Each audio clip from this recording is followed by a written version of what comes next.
So, you've just started Hypixel Skyblock and you don't know where to start. I sometimes feel bad for new players because there's so much to do and there's very little instructions. Well, luckily for you, I've already played the game. We're going to start a new profile and decipher what you should actually do at this point. So you spawn into your private island, you've got a tree, some stones, a weird purple portal, a weird villager, and also some strange mini cobblestone guy. So first of all, mine your tree, why not? So you've got your wood, you've got to get across, activate scaffold mode. I'm actually joking, you've just got a safe bridge. It's the safest option for everyone, to be honest. Don't worry if you fall. I may have fell. You don't lose your items. Here we've got Jerry, where you can access your island settings if you click him a few times. Yeah, there we go. And also this man, your cobblestone minion. You get him for completely free. This guy's going to generate cobblestone when you're not even online. You don't even have to be on your island, nothing like that. Make sure you collect the cobblestone, upgrade him, and eventually he'll make you even more cobblestone. Anywho, we might as well bite the bullet and go to the hub because, I mean, that's where it gets good.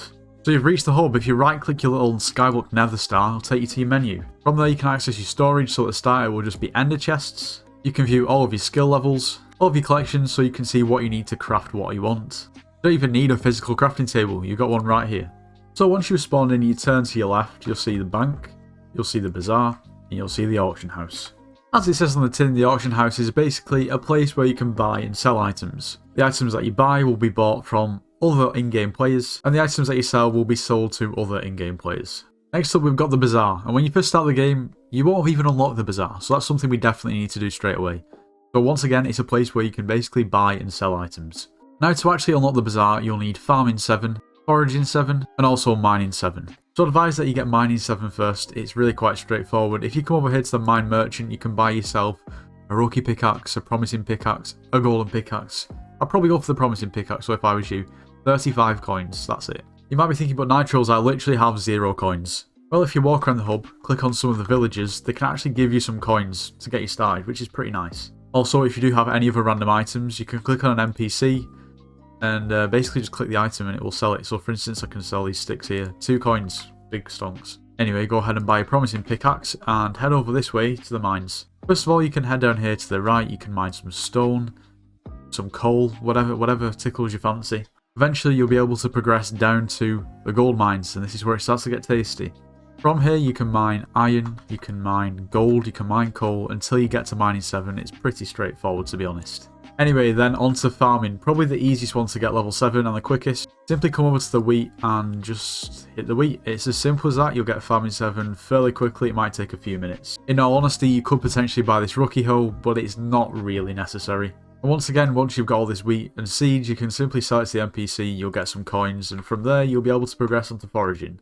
Now for foraging, I'd probably recommend that you come over here to the mine merchant and go ahead and buy 3 gold to make a golden axe. Simply craft the golden axe, so you've got it here. And from there it will speed things up to have efficiency on this axe, so you can come over here to the library and simply, well, enchant if you like. Efficiency 5 is going to cost you 30 XP levels, so if you do have any built up, then go ahead and use them.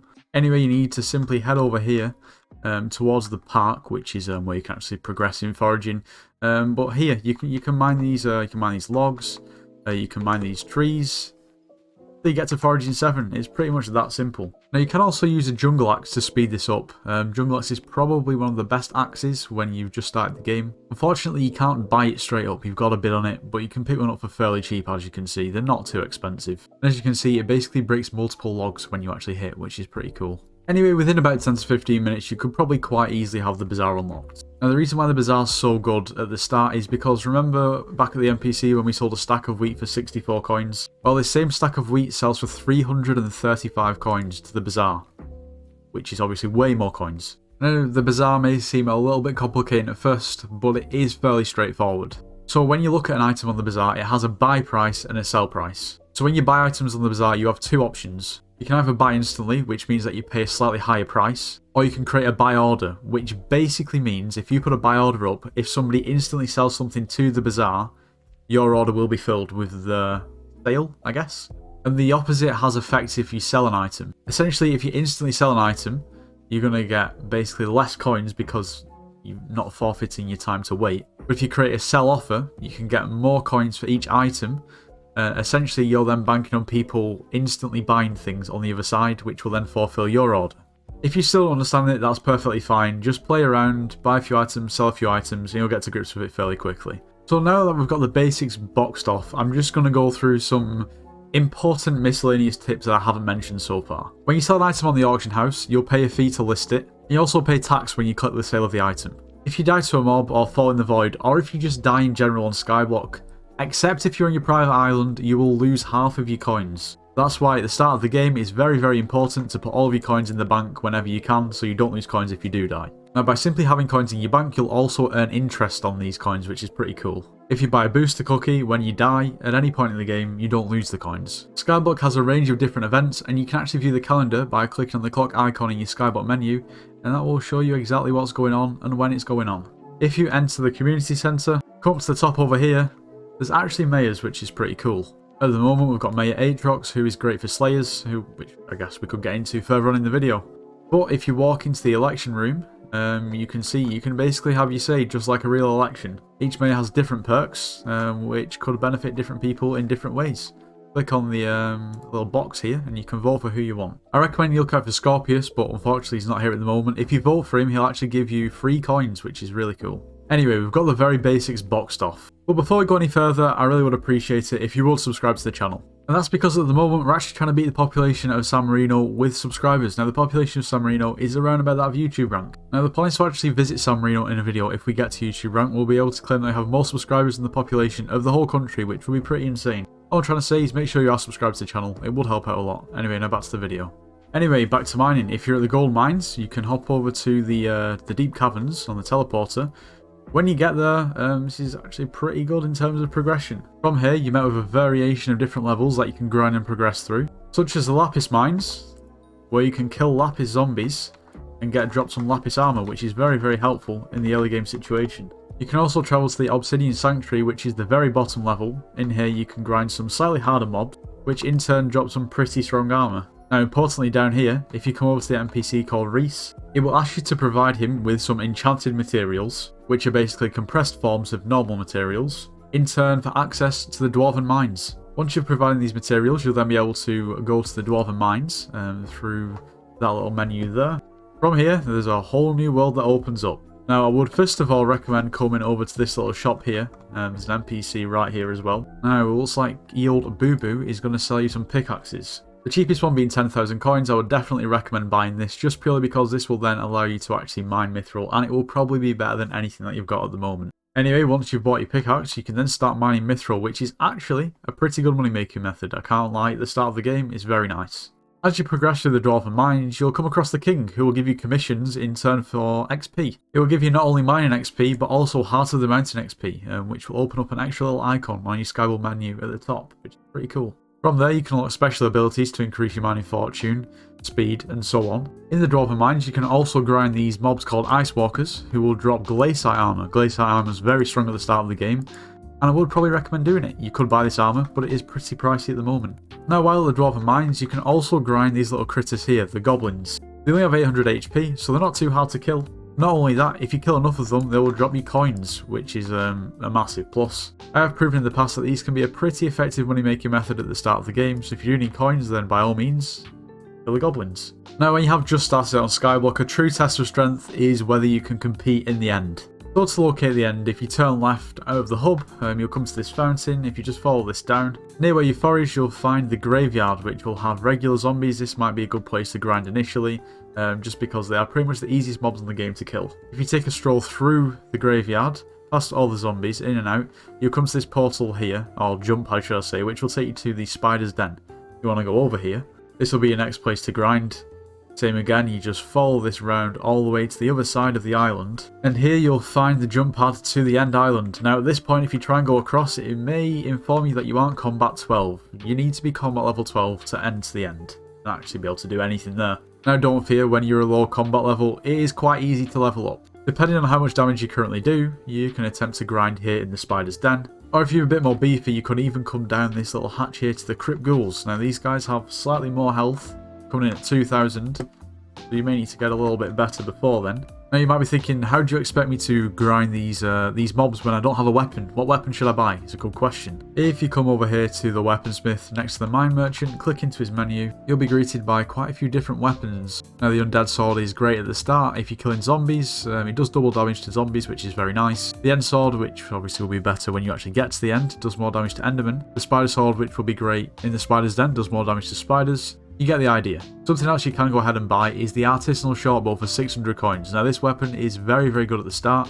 If you don't know what a shortbow is, let me show you. Essentially with a shortbow, it isn't like a conventional Minecraft bow. You can hold down right click and it will just continuously shoot arrows, which is obviously pretty cool. It's basically just like some sort of automatic machine gun, but in a Minecraft bow format. Pretty cool. Anyway, once you've got to combat 12 and you finally get to the point, you finally think it's time, you can go to the end.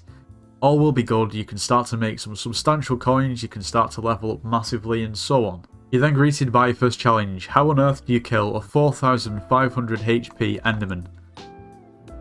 It's a bit of a steep task at the start.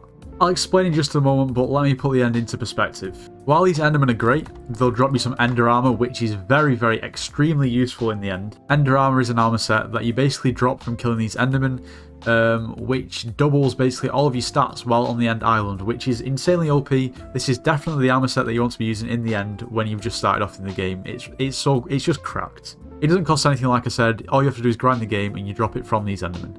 But even with this armor set at the start of the game, you're not going to get close to killing these endermen. But like I said, let me put this into perspective. If you go over here to the dragon's nest, realistically these are the endermen that you want to be killing consistently, probably in 1 or 2 hits. And they've got 13,000 HP. Like, how? And what do you buy? Just what do you do? Like, they're all good questions and they're all very confusing really to answer at the start of the game. So at this point, it's all about how to increase your damage. And don't get me wrong, your armor is very important. If you haven't quite dropped all the ender pieces yet, I would recommend buying lapis armor or grinding in the lapis mines to get lapis armor and then go into the end. I would also recommend putting growth and protection 5 on your armor to have any real chance of surviving. As you can see here, protection and also growth. Problem, you can't put growth on at this enchantment table. In this case, I'd recommend purchasing the materials to actually make an enchantment table and the bookshelves and just making a normal vanilla Minecraft setup that you would for a normal enchantment table on your island. Another thing that a lot of people overlook at the start of the game is reforging. If you come over here to the blacksmith, he's probably going to ask you to do a task where you need to mine some coal and bring it back to him. Essentially, at the blacksmith you can reforge your items. Now for damage at the start of the game, really you're going to be wanting to put fierce on. It gives you the most damage. As you can see, all this armor is fierce. And every time you see a blue bracket with a number or a percentage and a number, that's the increase that this reforge actually gives to you. So without the reforge, you wouldn't have any of these extra damaging stats. The same goes for your weapon. I'd probably recommend putting sharpness on your sword, makes the most sense. Then also coming over to the blacksmith and probably going for spicy or sharp when you reforge your weapon. Now another way to increase your damage is by increasing your combat level. Seems pretty simple, but every combat level you go by, you get extra crit chance, and you also do more base damage to mobs. And when I mention crit chance, if you want to see what your current crit chance is, basically go in your Skyblock menu and hover over your profile's head. From there you can see all of your stats. Also, increasing your foraging level gives you strength every time you level up, which in turn increases your damage too. But the main thing that newer players don't know about or completely overlook is accessories. And to access your accessory bag, if you right click on your nether star, in the bottom right you'll see here accessory bag. Now this is very, very, very, very important. Probably the most important thing. You've got to pay attention to this bit. Now accessories are items that essentially increase your stats. Now the more accessories you have, the more magical power you have. You can see your magical power just under the accessories bag. As you can see, mine says 856. If I was to go ahead and take an accessory out, we go back to our magical power, it's 834, so it's decreased. Now you might be wondering where I've got all these extra buffs from. Well, if you turn right once you've spawned in at the hub and follow it round to this sandstone building, inside here will be the Maxwell NPC, and from there it will give you a few base power stone upgrades. Now different power stones basically give you different buffs, and your magical power will decide basically how much of a buff you actually get. Now you might be looking at this power stone here, hurtful, and this one here, sighted.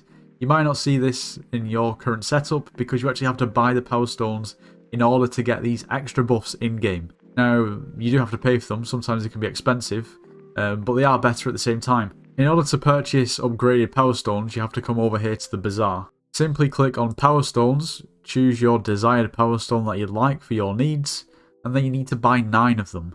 From there, you bring them back over to Maxwell, click on learn power stones, and basically put them all in here, and then you'll unlock the power stone. You can also get extra tuning points, which will then increase extra stats, just purely based on your magical power.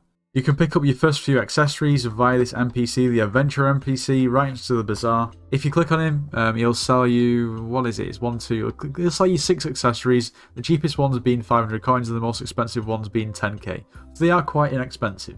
A lot more accessories are unlockable through collections, and if you're a little bit lazy, you can simply search on the auction house, filter to accessories, and you've got a massive range. With these accessories, the higher the rarity of the accessory, the higher the magic power it gives you. At the start of the game, if you're looking just to do more damage, I'd probably go for something like Commando, although that is pretty well rounded, maybe something like Disciplined, I don't know, whatever seems best to you. Now, if you're still not doing enough damage to kill the Zealots, there's a few more things you can do, although these will require coins. You can purchase a weapon called the Raider's Axe, which is 170,000 coins at cheapest if you buy it from the auction house. Now on this weapon, you actually get a better strength buff, basically depending on how much wood you've mined, or what your wood collection actually is. You can see mine's 8.5 million, it's exceeded the maximum, so I get the maximum buff. Also, the more kills you actually get on the axe, the more damage you do too. So it's a pretty cool weapon you can upgrade yourself. And it also does quite a lot of damage when you're an early game player. It also gives you plus 20 coins from each kill, so it's pretty good for coins as well if you're grinding. Goes without saying that you would obviously reforge this and put some enchantments on it too. Another great weapon that you can buy is the Aspect of the End. Doesn't do quite as much damage as a maxed out Raider's Axe. Although if you right click when you have this item, you can teleport forward, which is really useful to get out of sticky situations or just navigate the map.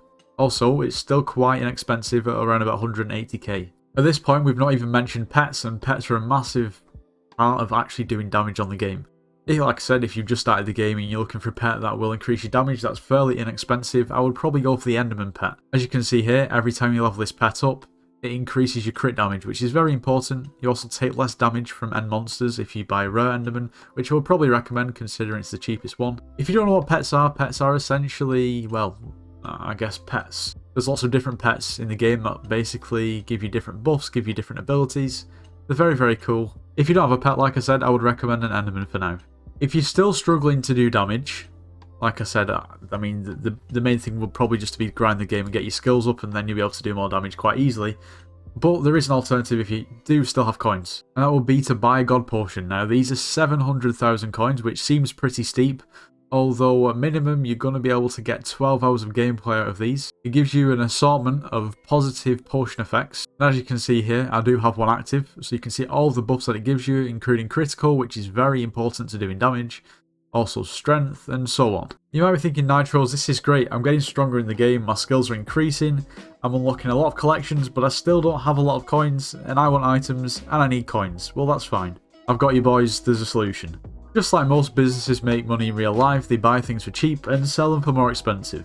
Welcome to the world of auction house flipping. Now you can also do this on the bazaar too. Like I said, the idea is that you buy items for cheap and sell them for more expensive. Now, this can obviously depend on a lot of different things in terms of upgrades on the item and so on. If you do want to learn how to auction flip and make a lot of coins, I'll link to my latest guide in the description because it is a pretty in-depth guide and I feel like it will be quite useful for a lot of players who haven't seen it. And that, to be honest, I think is the basics of Hypixel Skyblock. How to progress through the very early game, at least to a point where you know what you need to do to progress. I mean, that's the main thing. Now, there's always the argument for, oh, well, you've missed out this, but people like to progress in different ways. Like, this is the way that I do it. Doesn't necessarily mean it's the right way or the wrong way. At the end of the day, once you've played the game, you'll get to know like what you actually enjoy doing and what you don't, and you can focus on things that you do enjoy and don't focus on things that you don't enjoy, because at the end of the day, it's a game. Anyway, for all of you guys who have just started the game, I hope this has helped some people at least. I mean, it took me like 4 or 5 months to even understand what accessories were, which, yeah, I mean, it wasn't great for my damage at the start, to be honest, as you can probably imagine. Anywho, that's all we've got time for today. Like I said, I hope this has helped some people, and I hope it was enjoyable to watch too. If you did enjoy, make sure you leave a like, subscribe if you're new, and I'll see you in the next one.